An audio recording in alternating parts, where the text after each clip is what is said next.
dilaygii dilay labadii gabdhood iyo hooyadood inta jarjaray bacda madow ku rutay sidoo kalena dilay gabadhii la sheekeysan jirtay ayadana inta jarjaray bacda ku ruday sidoo kale dambi baarayaasha Kenya ee booliska ayaa waxay sheegeen in uu ninkan sidoo kale horey u soo jarjaray xaaskiisa iyo naag xabashi ah waagii dowladii deegaanka Cabdi Maxamuud Cumar Cabdi Ilay ay ka talinaysay ayuu falkaasi geystay asaga oo magaalada banaankeeda Jigjiga ku duubaya xaaskiisa oo jarjaray ayaa dad arkay sidaas ayaana lagu xiray muddo ayuu ku xirnaa deegaanka Soomaalida ee Jigjiga ayuu ku xirnaa ka bacdi markii Cabdi Ilay xilka laga tuuray oo maamulkaasi baaba'ay ayuu wuxuu ka mid noqday dad ku soo baxay oo banaanka ku yimid afis Jigjiga iyo deegaanka iyo Itoobiya oo dhanna waxa looga yaqaanaa mahad halka magacaan Haashim ah oo kula baxay wadanka Kenya sidoo kale waxa uu sameystay kibandada iyo baasaboorka Kenya ayuu qaatay sidoo kale gabadhii ugu dambeysay oo dilayay oo jarjarayay oo CCTV-du ay qabanaysay waxa la leeyahay waxay ka saacidi jirtay turjumida luqadaha Ingiriiska iyo Sawaaxiliga waxa la sheegay Haashim dilaygii mataqaanaa inuu gabdhaha jarjaro ku caan baxay waxa la sheegay inuusan aqoonin luqadaha Sawaaxiliga iyo Ingiriiska sida awgeedna gabadhan ay ahayd gabadha ka caawin jirtay luqadaha turjumaannimada ee Ingiriiska iyo Sawaaxiliga sidoo kale wuxuu ahaa ninkan taksile magaalada Nairobi muddo taksi ku waday qabiilkiisa wuxuu u dhashay oo ka soo jeedaa qabiilka la yiraahdo Daarood gaar ahaan ogaadeen gaar ahaan nimanka la yiraahdo Cabdallaha oo aan u maleynayo inay gaaraysa nimanka degan oo leh inay yihiin Cabdallaha nimanka la yiraahdo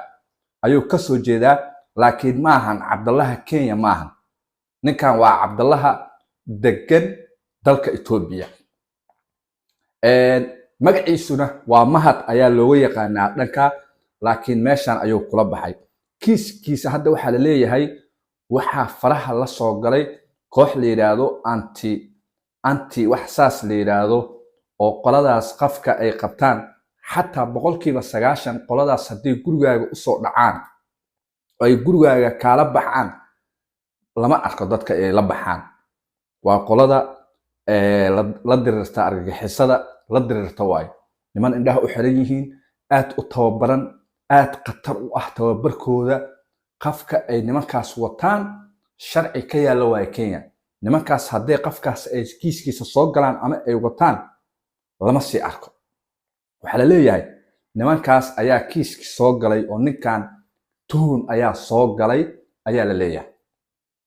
sidoo kale nin madow ah oo Kenyan ah ayaa Eldoret laga soo qabtay oo la leeyahay kiiskan ayuu qayb ka ahaa marka kiiski gabdhaha waxa u sii dheer kiis mataqaanaa argagixisnimo in looga shakisan yahay oo xaaladdu ku culus tahay ninkii Haashim ahaa qabiilkiisa Haashim waa ogaadeen nimanka la yiraahdo Cabdalle waliba maahan Cabdallaha Gaarisa dega iyo Kenya dega maahan ee waa Cabdallaha ogaadeen ee dega Jigjiga ee Itoobiya Haashim hadda xaaladiisu kiiskiisa dawladda Kenya ayaa gacanta ku hayso waxayna u badan tahay in cadaaladda la marsiin doono oo waliba Haashim haddaad Kenya ku taqaaneen qafka in la xiro oo xabsi daa'in wax lagu xakumo ma noqon doonto sida la sheegayo Haashim ragga kiiskiisa soo galay hadda gacanta ku haya oo cadeymaha hor kale ku haya hadday kiiskiisa si toos uga wareegaan